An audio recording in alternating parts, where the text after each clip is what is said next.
En 20 años de enfermería, aprendes que cada paciente tiene un secreto. Algunos esconden el miedo detrás de una sonrisa. Otros, el dolor detrás del silencio. Pero el secreto del señor Amadeu, el hombre en la cama 7, no estaba en su expediente, ni en su historial. Estaba en el aire que respirábamos, en las paredes que nos escuchaban. Y él era el único que sabía escuchar. Hace 10 años que trabajo en la enfermería del Hospital Santa Clara. Y puedo decir que ya he visto de todo. Pacientes que lloran, ríen, gritan, se rinden. Algunos incluso llegan a ser amigos. Pero ninguno fue como él. Su nombre era Rafael Alves. O al menos eso decía la ficha. Llegó durante el turno nocturno, trasladado de urgencias por sospecha de meningitis. Tenía fiebre alta, temblores, confusión mental. Parecía asustado, pero no parecía enfermo. Parecía perdido. Él no hablaba mucho. Respondía sí o no. Miraba fijamente hacia las esquinas de la habitación. A veces sonreía, solo, como si escuchara algo que nadie más escuchaba. «Rafael, ¿estás sintiendo dolor?». Le pregunté la primera noche. Él giró los ojos hacia mí y dijo: «Estoy escuchando voces. Están viniendo del techo». Pensé que era delirio causado por la fiebre. Le administré sedantes y avisé al médico. Pero por la mañana, su cuadro mejoró.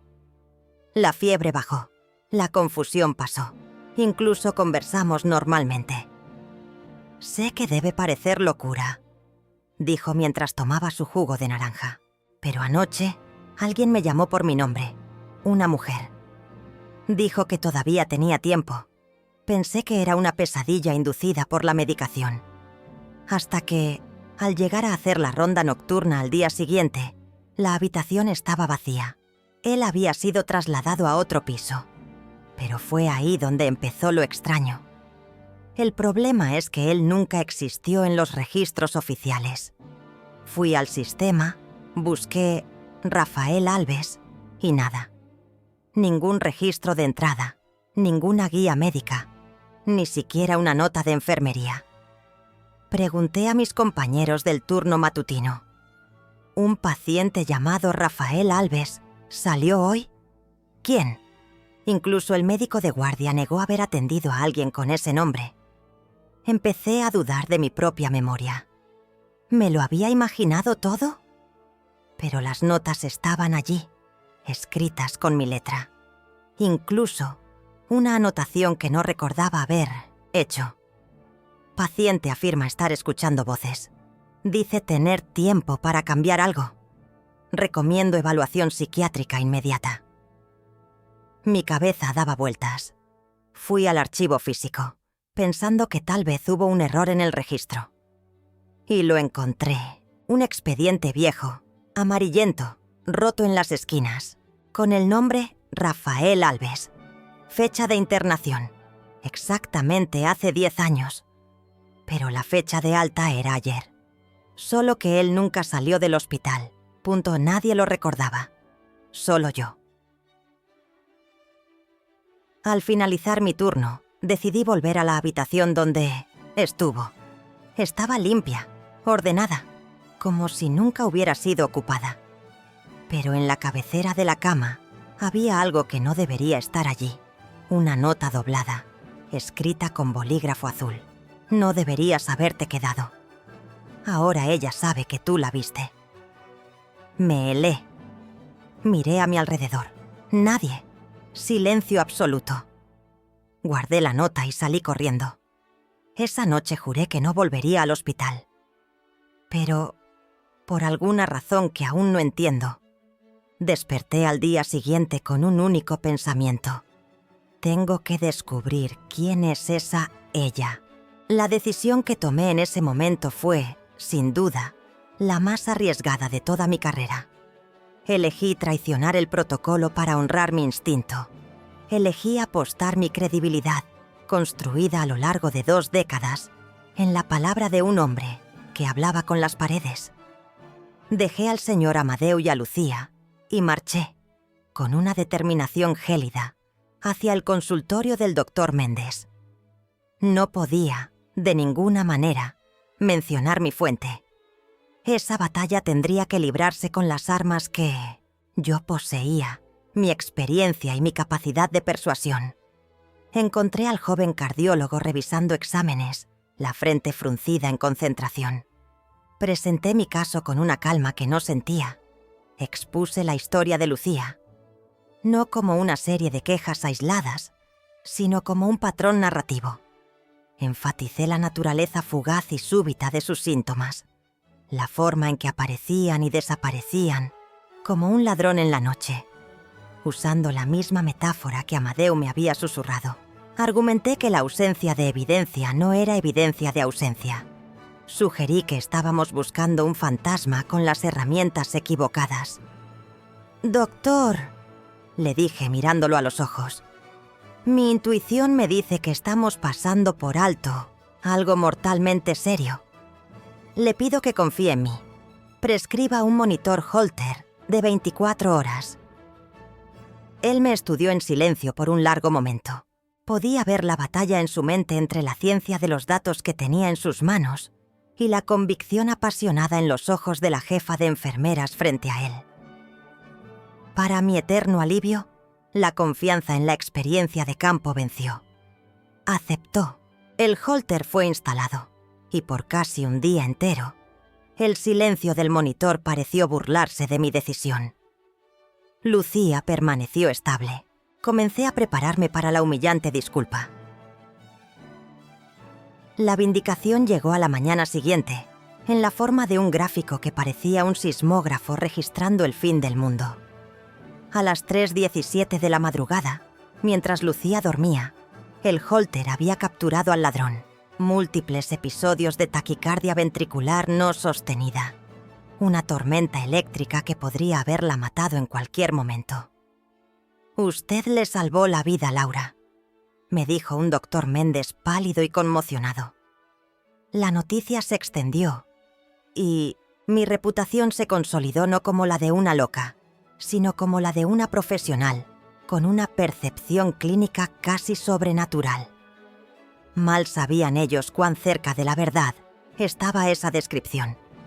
Lucía fue trasladada, tratada y salvada, pero para mí, la crisis resuelta solo profundizaba el misterio. Ahora tenía la prueba irrefutable de que el conocimiento de Amadeu era real y preciso. Necesitaba la verdad. Regresé a la cama 7, el corazón latiendo con una mezcla de gratitud y temor. «¿Cómo, señor Amadeu? ¿Cómo lo supo?», le pregunté. Él solo me dedicó una sonrisa enigmática y desvió la mirada hacia un punto vacío en la pared opuesta. Pero la mirada era tan específica, tan intencional, que me sentí obligada a investigar. Fue cuando encontré el papel, escondido entre su mesita de noche y la pared. El plano, el diagrama eléctrico del ala. Aquel plano era la piedra de Rosetta de mi misterio. La llave que transformaba lo inexplicable en una pregunta con una respuesta lógica, aunque todavía increíble. Lo sobrenatural se estaba convirtiendo en un problema de ingeniería, con la ayuda de Sofía, quien ahora era una conversa fervorosa a la causa del misterio Amadeu. Usamos su contacto en el departamento de TI para hacer una búsqueda que iba más allá de los registros médicos. Y fue entonces cuando el velo se rasgó por completo. Amadeu García, ingeniero jefe de mantenimiento y sistemas del Hospital San Damián, jubilado desde hace 5 años, 40 años de servicio. La revelación fue como una serie de explosiones en mi mente. Cada misterio, cada predicción, se disolvió en una explicación elegantemente simple. La bomba de infusión no fue una premonición, fue un diagnóstico acústico. Reconoció el zumbido de un valero a punto de fallar como un maestro de orquesta reconoce una nota desafinada. La filtración no fue una visión, fue un diagnóstico olfativo. Conocía el olor particular de una fuga en ese exacto punto de la tubería. Los secretos del equipo no eran telepatía. Eran el resultado de un conocimiento íntimo de la acústica del edificio, de los ductos y paredes que transportaban los sonidos de forma traicionera. Era el fantasma en la máquina, no porque fuera un espíritu, sino porque él había construido la propia máquina. Armada con esta verdad, fui hacia él. «Señor García», dije, o debería llamarlo ingeniero jefe. La fachada de viejito frágil se desmoronó al instante. Sus ojos se volvieron afilados, su postura erguida. Ese era el verdadero Amadeu. Sonrió. Una sonrisa de quien finalmente es desenmascarado en un juego que estaba ansioso por revelar. Lo confronté con cada uno de los misterios, y él los confirmó con un evidente orgullo profesional. Pero guardé la pregunta final, la única, que todavía parecía magia. «Y Lucía, Amadeu, la arritmia. Eso no fue un sonido ni un olor. ¿Cómo supo de eso?» Entonces me contó sobre su obra maestra, su obsesión de fin de carrera. Un prototipo de sistema de monitoreo eléctrico, tan sensible que podía detectar minúsculas fluctuaciones de energía en cada cama. Un sistema que sus sucesores habían descuidado. Había estado monitoreando los diagnósticos del sistema de forma remota y había notado un ruido eléctrico anómalo proveniente del cableado de la cama 8. Desarrolló una teoría audaz, que esa interferencia electromagnética específica podría estar irritando un corazón ya predispuesto a problemas. Un concepto que ningún cardiólogo en el mundo tomaría en serio. Para probarlo, necesitaba estar adentro. Su caída fue un accidente conveniente. Su condición, una actuación brillante para asegurar su ingreso en el ala exacta que necesitaba. Y yo, la jefa de enfermeras, fui la herramienta elegida para ejecutar su plan. Quedé maravillada por la complejidad y la audacia de su estratagema. Era un Sherlock Holmes de la ingeniería, y el hospital era su Baker Street. Entonces, ahora que ha probado su teoría, ¿la investigación ha terminado? Le pregunté sintiendo que la historia aún no estaba completa. La sonrisa de Amadeu desapareció. Su rostro se convirtió en una máscara de urgencia y miedo.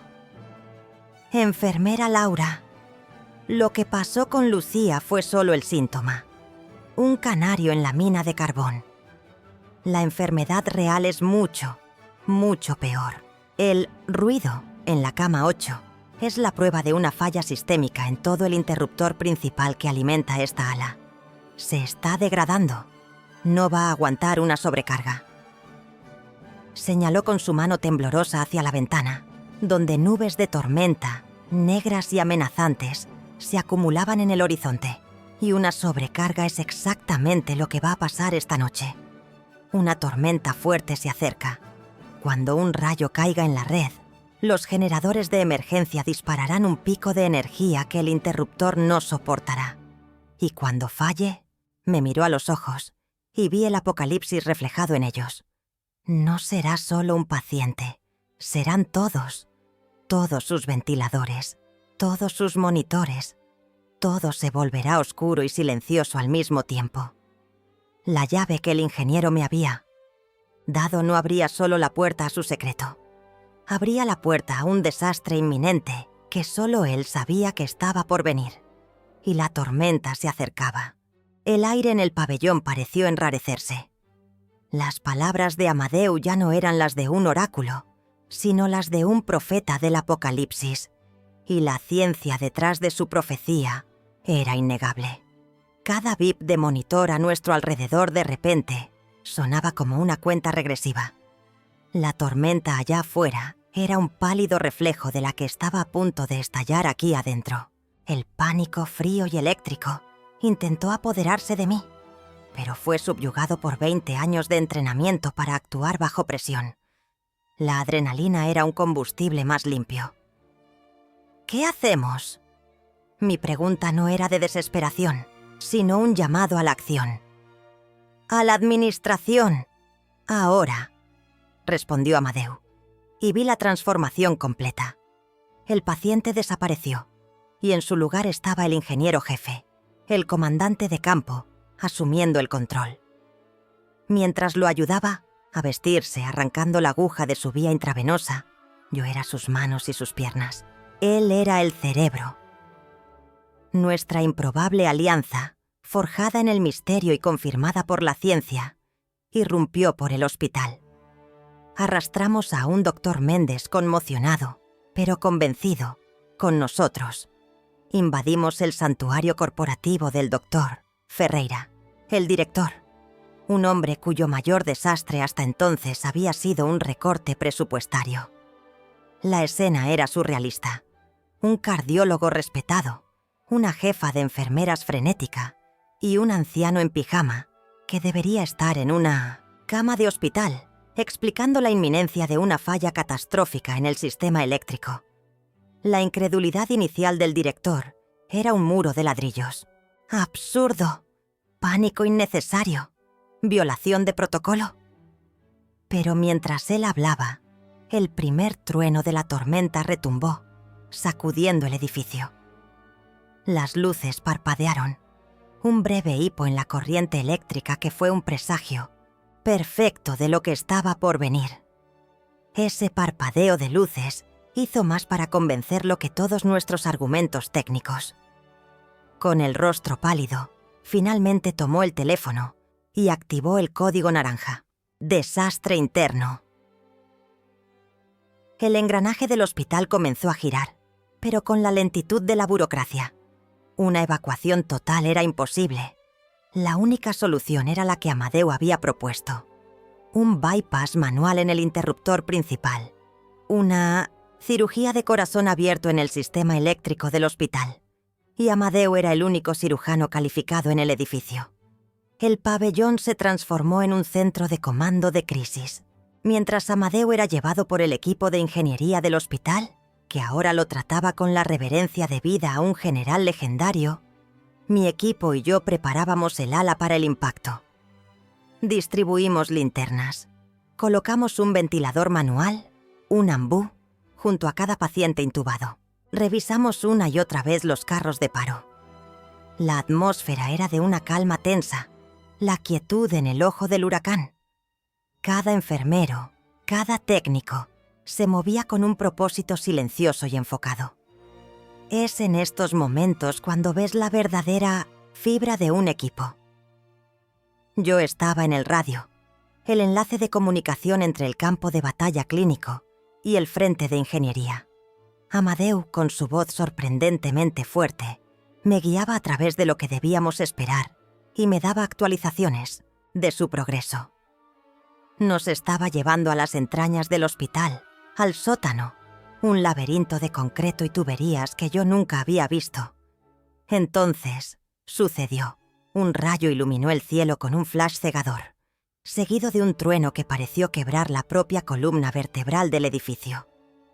Las luces principales parpadearon y murieron, sumergiéndonos en una oscuridad casi total, rota solo por las débiles luces de emergencia. Un segundo después, el rugido profundo de los generadores de emergencia comenzó a vibrar bajo nuestros pies. Era el momento de la verdad de Amadeu, el pico de energía. Y como él predijo, el sistema falló. La primera alarma sonó, estridente y solitaria. Luego otra, y otra. En segundos, el pabellón se convirtió en una cacofonía infernal. Monitores cardíacos mostrando líneas planas, ventiladores silenciándose. El sonido más aterrador en un hospital no es el ruido, sino su ausencia súbita. «¡Código azul, cama 3!», gritó Sofía. Perdí el pulso en la 5. El ventilador de la 12 se detuvo, iniciando ventilación manual. El caos se instaló. Mi equipo se multiplicó, corriendo de cama en cama, bombeando aire manualmente a los pulmones de los pacientes, iniciando compresiones torácicas, gritando por medicamentos. Y yo, en medio de todo, estaba en el radio, transmitiendo el apocalipsis a Amadeu. «Amadeu, está pasando. Los estamos perdiendo a todos. Necesitas ser más rápido. Su voz regresó, jadeante, pero firme, gritando por encima del ruido de las máquinas en el sótano. «¡Casi llegamos, Laura! Estamos en el panel. El interruptor está sobrecalentado, a punto de derretirse. 1 minuto más, para nosotros». 1 minuto era una eternidad. Era la diferencia entre daño cerebral y recuperación, entre la vida y la muerte. Podía oír el conteo de las compresiones, el sonido rítmico y desesperado de manos bombeando en pechos, la lucha brutal contra el tiempo. Y entonces, en el apogeo de la desesperación, cuando creí que no aguantaríamos más, ocurrió el milagro. Las luces principales parpadearon de vuelta a la vida. Los monitores se reiniciaron, uno por uno, mostrando ritmos cardíacos que se recuperaban. Los ventiladores suspiraron, volviendo a empujar aire vital a los pulmones. El sonido caótico de las alarmas fue siendo reemplazado por el bip regular y tranquilizador de la vida estabilizada. El silencio cayó sobre el pabellón, roto solo por el sonido jadeante de mis colegas exhaustos. Nos miramos unos a otros, cubiertos de sudor, los rostros marcados por la batalla.